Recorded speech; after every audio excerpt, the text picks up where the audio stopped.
Hello friend, SSC GD constable का practice set start करते हैं। और आप लोग मेरी क्लास को लाइक एंड शेयर सब्सक्राइब नहीं करते हैं, प्लीज़ मेरी क्लास को लाइक और सब्सक्राइब और शेयर ज़रूर किया करिए ताकि और भी बच्चे जिन्हें ये क्लास का सुपर फास्ट रिवीजन करना है वो कर पाएँ। चलिए तो पहला क्वेश्चन स्टार्ट करते हैं। और पहला क्वेश्चन क्या कह रहा है कि कुमकुम मोहिंती का संबंध किस शास्त्रीय नृत्य से है। तो किस शास्त्रीय नृत्य से है? ओडिसी नृत्य से है। और इन्हें पद्मश्री कब मिला? तो पद्मश्री इसी के लिए इन्हें 2005 में पद्मश्री मिला था। ओडिसी के और भी अन्य नर्तक देखते हैं। तो सबसे पहले कौन हो गई? अरुणा मोहंती, संयुक्ता पाणिग्राही, गंगाधर प्रधान और देवाशीष पटनायक का संबंध ओडिसी नृत्य से है।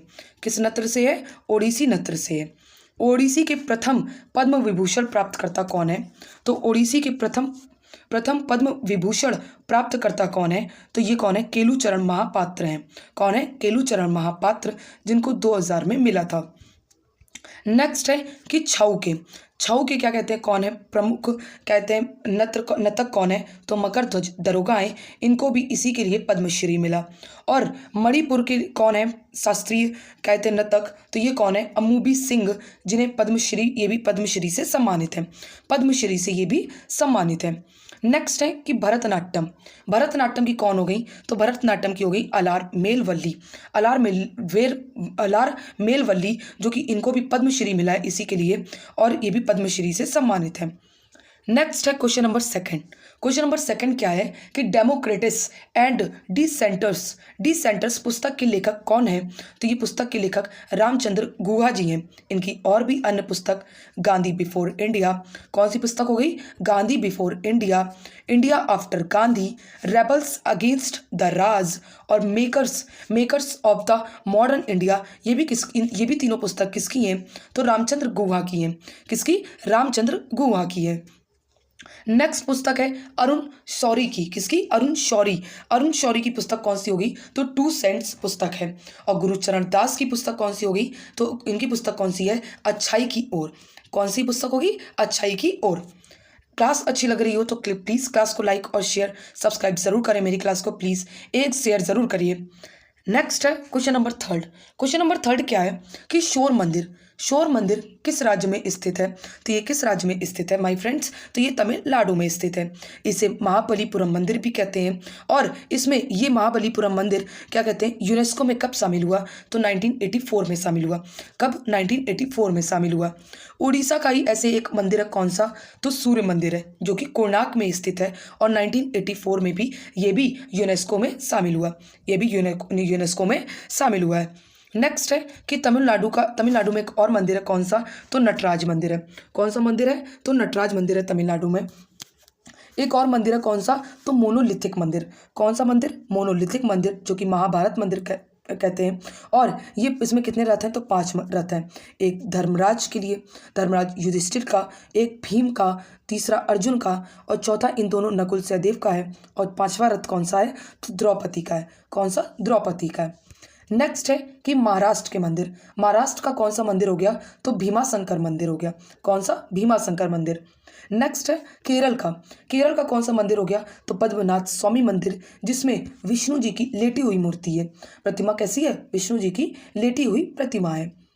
नेक्स्ट है क्वेश्चन नंबर 4 क्या है कि मलयालम नववर्ष को केरल में क्या कहा जाता है? तो केरल में विशु कहते हैं। क्या कहते हैं? विशु कहते हैं। उगादी किस राज्य का नववर्ष है? तो कर्नाटक का। और आंध्र प्रदेश का नववर्ष कौन सा है? उगादी है। पोंगल त्यौहार किस राज्य में मनाते हैं? तो तमिलनाडु में मनाते हैं। नुआखाई त्यौहार किस राज्य में मनाते हैं? तो ओडिशा में मनाते हैं। किस राज्य में? ओडिशा में मनाते हैं। अब सब जो भी मैं बता रही हूँ ये सारे न्यू ईयर हैं राज्यों के। तो गुड़ी पड़वा न्यू ईयर किस राज्य में मनाते हैं? महाराष्ट्र में मनाते हैं। नवरे न्यू ईयर जम्मू कश्मीर में मनाते हैं। बोहाग बिहू असम में मनाया जाता है, असम का न्यू ईयर है। चेरा ओबा मणिपुर का न्यू ईयर है। बैसाखी पंजाब का न्यू ईयर है। पोइला बैसाख जो कि पश्चिम बंगाल का न्यू ईयर है। बेस्टू बरस जो कि गुजरात का न्यू ईयर है। खिचड़ी जो कि यूपी का न्यू ईयर है। और पाना संक्रांति ये किस राज्य का है? तो ओडिसा का न्यू ईयर है। ओडिशा का न्यू ईयर है। नेक्स्ट है क्वेश्चन नंबर 5। क्वेश्चन नंबर 5 क्या है कि विधान चंद्र राय अवार्ड, विधान चंद्र राय अवार्ड किस विषय में दिया जाता है? तो ये किस विषय में दिया जाता है? ये मेडिसिन के विषय में दिया जाता है या चिकित्सा के विषय में ये दिया जाता है। इन्हें भारत रत्न कब मिला था? तो इन्हें भारत रत्न 1961 में इन्हें भारत रत्न मिला और ये पश्चिम बंगाल के पहले सीएम थे। और इन्हीं की याद में हम लोग डॉक्टर डे मनाते हैं, जो कि डॉक्टर डे हम लोग 1 जुलाई को मनाते हैं। किस दिन? 1 जुलाई को मनाते हैं। इस अवार्ड की स्थापना कब हुई थी? तो इस अवार्ड की स्थापना 1962 में हुई थी और पहली बार किसको दिया गया था? तो डॉक्टर संदीप मुखर्जी को दिया गया था। डॉक्टर संदीप मुखर्जी को ये कहते हैं, ये जो कहते हैं अवार्ड है, ये दिया गया था। और कब दिया गया था? तो 1973 में दिया गया था। कब? 1973 में ये अवार्ड इन्हें दिया गया था। नेक्स्ट अब कुछ देख लेते हैं अवार्ड और उनका क्षेत्र। तो कलिंग अवार्ड और शांति स्वरूप भटनागर अवार्ड ये किस विषय में दिया जाता है? तो ये विज्ञान के विषय में दिया जाता है, विज्ञान के क्षेत्र में ये दिया जाता है। धन्वंतरी अवार्ड चिकित्सा के क्षेत्र में दिया जाता है। बोरलॉन्ग अवार्ड ये कृषि के क्षेत्र में दिया जाता है। गोल्डन पांडा अवार्ड ये पर्यावरण के क्षेत्र में दिया जाता है। अर्जुन और द्रोणाचार्य अवार्ड ये खेल क्षेत्र में दिया जाता है। दादा साहब फाल्के अवार्ड ये सिनेमा क्षेत्र में दिया जाता है। मूर्ति देवी अवार्ड ये साहित्य के क्षेत्र में दिया जाता है। किस क्षेत्र में? साहित्य के क्षेत्र में ये दिया जाता है। आर.डी. बिड़ला अवार्ड ये फिजिक्स के क्षेत्र में दिया जाता है। किसके क्षेत्र में? फिजिक्स के क्षेत्र में दिया जाता है। जे.सी.बी. अवार्ड ये साहित्य के क्षेत्र में दिया जाता है। अर्जुन अवार्ड ये कब स्टार्ट हुआ? तो ये 1961 में स्टार्ट हुआ था। और अर्जुन अवार्ड किस क्षेत्र में दिया जाता है? तो ये खेल के क्षेत्र में दिया जाता है। द्रोणाचार्य अवार्ड ये कब स्टार्ट हुआ? तो ये 1985 में स्टार्ट हुआ। कब? 1985 में स्टार्ट हुआ। अगर प्रिंट मतलब कुछ बोलने में अगर कोई गलती हो जाती है तो उसके लिए मैं क्षमा चाहूँगी। अगर कोई मिस प्रिंट है तो आप कमेंट बॉक्स में ज़रूर लिख दीजिएगा। नेक्स्ट है क्वेश्चन नंबर 6। क्वेश्चन नंबर 6 क्या है कि साहित्य परवरेश बुद्धादित्य मुखर्जी अनुष्का शंकर का संबंध किस वाद्य यंत्र से है? तो ये सितार से है। किससे? सितार से है। ऐसे ही सरोद वाद्य यंत्र जो है, उस सरोद वाद्य यंत्र के वादक कौन हो गए? अमान अली खान, अयान अली खान, विकास महाराज। और वैसे सारे महाराज किससे संबंधित हैं? तो कथक से संबंधित है। किससे? कथक से। लेकिन विकास महाराज का संबंध सरोद से है और शरण रानी का संबंध भी सरोद से है। ऐसे ही संतूर के शिव कुमार शर्मा, राहुल शर्मा, रुस्तम सुपारी, भजन सुपारी और अभय सुपारी का संबंध संतूर से है। किससे? संतूर से है। नेक्स्ट है क्वेश्चन नंबर 7। क्वेश्चन नंबर 7 क्या है कि झारखंड राज्य के कहते हैं नृत्य? तो जामदा नृत्य, लोक नृत्य है ये, कर्मा नृत्य, पाइका नृत्य, फगुआ नृत्य, सरहुल नृत्य, डोमकच नृत्य और झुमेर नृत्य का संबंध किस राज्य से है? तो ये झारखंड राज्य से। किस राज्य से संबंध है? झारखंड से। नेक्स्ट है आंध्र प्रदेश के कहते हैं लोक नृत्य। आंध्र प्रदेश के नृत्य कौन से हो गए? तो धिमसा, भामकल्पम और गोलकल्पम के नृत्य का संबंध किस राज्य से है? तो ये आंध्र प्रदेश से है। 8। क्वेश्चन नंबर 8 क्या है कि आर्टिकल 32 और आर्टिकल 226 के तहत 5 प्रकार की रिट जारी की जा सकती हैं।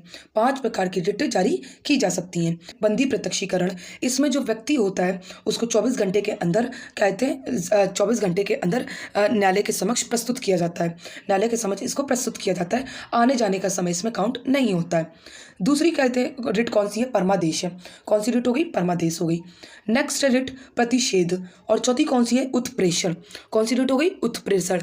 इसमें यह रिट किसी वरिष्ठ जो मतलब कोई जो वरिष्ठ न्यायालय होता है उसके द्वारा किसी अधीनस्थ न्यायालय को अपनी अधिकारता में रहकर कार्य करने के लिए जारी की जा सकती है।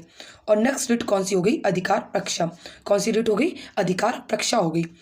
नेक्स्ट है क्या कह रहा है स्टेटमेंट कि सुप्रीम कोर्ट हाई कोर्ट के खिलाफ कौन सी रिट जारी कर सकता है? तो प्रतिषेध रिट जारी कर सकता है। कौन सी रिट? प्रतिषेध रिट जारी कर सकता है। क्या सुप्रीम कोर्ट रिट की सुनवाई कर सकता है? तो हाँ, रिट की सुनवाई कर सकता है। नेक्स्ट है कि क्या हाई कोर्ट भी कर सकता है? तो हाई कोर्ट इसके लिए बाध्य योग्य नहीं होता है। हाई कोर्ट इसके लिए बाध्य योग्य नहीं होता है, उसकी मर्जी है, करना चाहे तो कर सकता है। नेक्स्ट है क्वेश्चन नंबर 9। क्वेश्चन नंबर 9 क्या है कि आर्टिकल 39 क्या बताता है कि समान काम के लिए समान वेतन का प्रावधान करता है। ये आर्टिकल 39 में लिखा हुआ है। आर्टिकल 39A में क्या लिखा है कि आजीविका के पर्याप्त का साधन, ये कौन से आर्टिकल में है? तो आर्टिकल 39A में है। नेक्स्ट है आर्टिकल 39E में क्या है? तो आर्टिकल 39E में क्या है? श्रमिक के स्वास्थ्य की सुरक्षा की बात आर्टिकल 39E में है। नेक्स्ट है कि आर्टिकल 40 में क्या लिखा है। आर्टिकल 40 में है ग्राम पंचायत का गठन, ये आर्टिकल 40 में है। आर्टिकल 38 में क्या है, लोक कल्याण, ये आर्टिकल 38 में है। नेक्स्ट है आर्टिकल 41 में क्या है, तो जो बेरोजगार और वृद्ध और विकलांग है इनके लिए शिक्षा के लिए सार्वजनिक मदद, ये आर्टिकल किसमें, आर्टिकल 41 में है। नेक्स्ट है कि राज्य के नीति निर्देशक ये कौन से भाग में है, तो भाग 4 में है। कौन से देश से लिए गए, तो आयरलैंड से लिए गए और आयरलैंड के आर्टिकल 45 से लिए गए। और कौन से आर्टिकल में, तो आर्टिकल 36 से 51 में, आर्टिकल 36 से 51 में। फंडामेंटल राइट्स कौन से आर्टिकल तक है, तो 12 से लेकर 35 तक है। नेक्स्ट है क्वेश्चन नंबर 10 कि एक समान सिविल सहायता का उल्लेख कौन से आर्टिकल में है, तो आर्टिकल 44 में। कौन से आर्टिकल में, आर्टिकल 44 में। आर्टिकल 42 में क्या है, तो काम, न्याय संगत और प्रसूति जो महिलाओं के लिए, ये आर्टिकल 42 में है। आर्टिकल 48 में क्या है, कृषि और पशुपालन, ये आर्टिकल 48 में है। नेक्स्ट है कि सिविल कोड लागू करने वाला पहला राज्य कौन सा है, तो पहला राज्य कौन सा है, गोवा है। और संवैधानिक तौर पर यूनिवर्सल सिविल कोड अपनाने वाला राज्य कौन सा है, तो उत्तराखंड है। कौन सा राज्य है, उत्तराखंड है। नेक्स्ट है क्वेश्चन नंबर 11। क्वेश्चन नंबर 11 क्या है कि अरबी मूल ग्रंथ किताब उल हिंद अलबरूनी द्वारा लिखा गया। किसके द्वारा लिखा गया, तो अलबरूनी द्वारा लिखा गया। सबसे पहले कौन से विदेशी आए थे, तो सबसे पहले भारत में कौन से विदेशी आए थे जिसने आक्रमण किया था, तो ईरानी आए थे। फिर कौन आए, तो यूनानी आए। यूनानी के बाद हिंद यूनानी आए, शक आए। कौन आए, शक आए, पहलव आए, कुषाण आए और फिर अरबी आए थे और फिर तुर्क आए थे। नेक्स्ट क्या कह रहा है कि 1711 एडी में 1711 मतलब एडी में सबसे पहले कौन आया था, तो अबेदुल्ला आए थे और बुंदेल आए थे। इन दोनों ने आक्रमण किया था जो कि असफल हो गया था, इनका आक्रमण असफल हो गया था। और इनको किसने हराया था, तो राजा दाहिर ने हराया था, जो कि सिंध क्षेत्र का राजा दाहिर थे, उन्होंने इनको हराया था। फिर 1712 में कौन आया जिसका सफल आक्रमण था, तो मोहम्मद बिन कासिम आया था। कौन आया था, मोहम्मद बिन कासिम आया था। नेक्स्ट है कि किताब उल फती ये किसने लिखी है, तो ये भी अलबरूनी ने लिखी है, जो कि किसके साथ आया था, तो गजनवी के साथ आया था। किसके साथ, गजनवी के साथ आया था। नेक्स्ट है पुस्तक कौन सी है, तो रहला पुस्तक है। कौन सी पुस्तक है, तो रहला पुस्तक है। ये रहला पुस्तक किसने लिखी, तो इब्न बतूता ने लिखी। इब्न बतूता ने लिखी, जो कि 1333 में आया था और मोहम्मद बिन तुगलक के समय ये आया। नेक्स्ट है क्वेश्चन नंबर 12 कि 1867 में बम्बई में किस समाज की स्थापना हुई, तो प्रार्थना समाज की स्थापना हुई। और किसने करी थी, तो आत्माराम पांडुरंग, R.G. भंडारकर और उनके साथ कौन थे, तो केसी सेन जी थे। नेक्स्ट है कि ब्रह्म समाज की स्थापना किसने करी, तो राजा राम मोहन राय जी ने करी, जो कि 1828 में करी थी। नेक्स्ट है कि आर्य समाज की स्थापना किसने करी, तो 1875 में इसकी स्थापना हुई थी और दयानंद सरस्वती जी ने करी थी। है कि रामकृष्ण मिशन, जो कि इसकी स्थापना किसने करी, तो स्वामी विवेकानंद जी ने करी थी, 1897 में करी थी। 1897 में स्थापना करी थी। ऐसे ही कुछ और समाज है। सबसे पहला सत्यशोधक समाज की स्थापना, जो कि 1873 में ज्योतिबा फुले जी ने करी थी। नेक्स्ट देव समाज की स्थापना शिव नारायण अग्निहोत्री ने करी थी 1887 में। और एक और समाज है अभिनव भारत समाज, जो कि 1904 में वी.डी. सावरकर जी ने करी थी। किसने, वी.डी. सावरकर जी ने करी थी। नेक्स्ट क्वेश्चन है क्वेश्चन नंबर 13। क्वेश्चन नंबर 13 क्या है कि लोकटल झील जो कि किस राज्य में स्थित है, मणिपुर में ही। और मणिपुर में ही भारत का एकमात्र तैरता हुआ नेशनल पार्क भी स्थित है। कौन सा, केबुल लामजाओ नेशनल पार्क। और लोकटक झील को ही हम लोग तैरते द्वीपों की झील के रूप में भी जानते हैं। ऐसे ही चिल्का झील जो कि किस राज्य में स्थित है, तो ये ओडिशा में स्थित है। पुलिकट झील जो कि तमिलनाडु और आंध्र प्रदेश की सीमा में स्थित है। कोलेरू झील जो कि आंध्र प्रदेश में स्थित है। भारत का एकमात्र तैरता पोस्ट ऑफिस कहाँ पे है, जो कि इसकी शुरुआत 2011 से हुई थी, तो ये डल झील में है। और कहाँ पे, श्रीनगर, जो कि जम्मू कश्मीर में है। कहाँ पे, जम्मू एंड कश्मीर में। नेक्स्ट है क्वेश्चन नंबर 14। क्वेश्चन नंबर 14 क्या है कि आरबीआई, सबसे पहले आरबीआई का एक्ट कब आया था, तो आरबीआई का एक्ट 1934 में आया। इसकी स्थापना 1935 में हुई थी। कब हुई थी इसकी स्थापना, तो 1935 में हुई थी। और इसकी कहते हैं एक मतलब इसकी समिति होती है, ये एक समिति बनाता है, मौद्रिक नीति समिति, जो कि इसका उद्देश्य क्या होता है, मूल्य को स्थिरता करना। नेक्स्ट है कि मौद्रिक नीति समिति का गठन किस कहते धारा से कहते आरबीआई करता है, तो आरबीआई की एक्ट 1934 की धारा 45ZB के अनुसार मौद्रिक नीति समिति का ये गठन किया जाता है। मौद्रिक नीति समिति का गठन किया जाता है। मौद्रिक नीति समिति का गठन सबसे पहली बार 27 जून 2016 को हुआ था। कब? 27 जून 2016 को हुआ था, जिसमें 6 सदस्य होते हैं। 3 होते हैं आरबीआई के सदस्य और 3 सेंट्रल गवर्नमेंट के सदस्य होते हैं। इसमें हेड कौन होता है, तो आरबीआई के गवर्नर इसमें हेड होते हैं, जो कि वर्तमान में 25वें गवर्नर कौन है, शक्तिकांत दास हैं। दास कांत है। और जो क्या कहते हैं, जो क्वेश्चन ये कह रहा था कि कौन सा ऑप्शन इसमें दिया था कि आरबीआई द्वारा उपयोग किया जाने वाला एक मौद्रिक नीति साधन, तो वो कौन सा आंसर हो गया, बैंक रेट। नेक्स्ट है क्वेश्चन नंबर 15 कि हरित क्रांति जो कि फसलों का उत्पादन बढ़ाने के लिए हरित क्रांति को लाया गया था। हरित क्रांति का कहते प्रभाव सबसे ज़्यादा किस में पड़ा, तो गेहूं और चावल में पड़ा था। इसके 2 चरणों का मतलब जो हरित क्रांति की सफलता का अनुभव कितने चरणों में हुआ था, तो ये 2 चरणों में इसको एग्जीक्यूट किया गया था। सबसे पहले 1967-68 से लेकर 1980 और 81 तक, और फिर 1980-81 से लेकर 2000 से लेकर 2001 तक। अगर कहा जाए कि हरित क्रांति के पिता किसे कहते हैं, तो नॉर्मन बोरलॉग को कहते हैं, जो कि यूएसए के हैं। 1970 में इनको नोबेल प्राइज़ मिला था HYV के लिए कहते इन्हें मिला था। और HYV का फुल फॉर्म क्या है, हाई यील्डिंग वैराइटीज़ है। क्या है, हाई यील्डिंग वैराइटीज़ है। नेक्स्ट है क्वेश्चन कि भारत में हरित क्रांति के जनक कौन है, तो MS स्वामीनाथन है। MS स्वामीनाथन का संबंध किस राज्य से है, तो तमिलनाडु से। किससे? तमिलनाडु से। क्वेश्चन क्या है कि क्या हरित क्रांति लागू करने का सपना कौन से पीएम ने देखा था, तो ये लाल बहादुर शास्त्री जी ने देखा था। नेक्स्ट है क्वेश्चन नंबर 16 कि बायोगैस का प्रमुख घटक कौन सा है, तो मीथेन है। कितना होता है, तो 55 से लेके 75% तक होता है, CH4। नेक्स्ट है क्वेश्चन नंबर 17 कि विषाणु वायरल जनित रोग कौन से हैं, तो चिकन पॉक्स, कोरोना जिसने तो दिमाग खराब कर डाला, पोलियो, एड्स, इन्फ्लुएंजा और खसरा, ये सब कहते विषाणु रोग हैं। जीवाणु रोग कौन कौन से हो गए, तो काली खांसी और ट्यूबरकुलोसिस। मलेरिया नहीं होगा, मलेरिया होता है किसमें, मलेरिया प्रोटोजोआ में होता है। किसमें? मलेरिया प्रोटोजोआ का वो है, प्रोटोजोआ से क्या होता है, तो मलेरिया होता है। नेक्स्ट है क्वेश्चन नंबर 18। क्वेश्चन नंबर 18 क्या है कि ग्लोबल इंडिया अवार्ड पाने वाली पहली महिला कौन बनी है, तो पहली महिला सुधा मूर्ति बनी है, जो कि ऋषि सुनक की क्या है, सास है।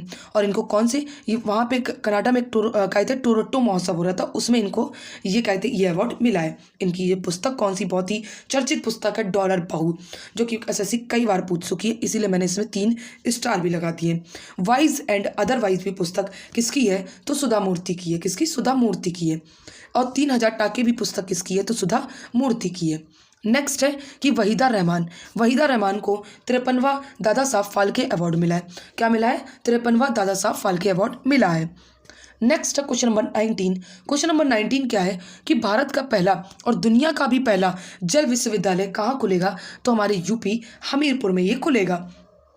और अगर ऐसे ही कहा जाए कि पहला पशु शवदाह गृह ये कहाँ खुला है, तो ये लखनऊ में रन फॉर यूनिटी कार्यक्रम कहाँ हुआ है, तो लखनऊ में हुआ है। और श्री अन्न महोत्सव ये किस राज्य में महोत्सव ये हुआ है, तो यूपी में। और कितने दिन चला, तो 3 दिन। क्वेश्चन नंबर 20 कि पारूमला पेरुनल क्या कहते हैं उत्सव जो है वो किस राज्य में मनाया गया, तो ये केरल में मनाया गया। और केरल में ही सभी जिले में हॉलमार्क केंद्र वाला राज्य बनाया गया है। और केरल का प्रथम शहर जो कि क्या कहते हैं यूनेस्को में, केरल का प्रथम क्या देश का प्रथम शहर जो कि यूनेस्को में शामिल हुआ है, वो कौन सा शहर है, तो कोझिकोड शहर है। कौन सा? कोझिकोड, जो कि केरल में है। नेक्स्ट अब आते हैं होमवर्क का क्वेश्चन क्या है कि त्रिशूरपुरम उत्सव किस राज्य में मनाया जाता है, तो ये केरल में मनाया जाता है। और ये भगवान शिव को समर्पित है। किसको? भगवान शिव को समर्पित है। क्लास अच्छी लगी हो तो प्लीज़ मेरी क्लास को लाइक एंड सब्सक्राइब ज़रूर करें। Thank you so much to all of you. और आप लोग मेरी क्लास को ज़रूर शेयर करा करिए। Thank you so much to all of you.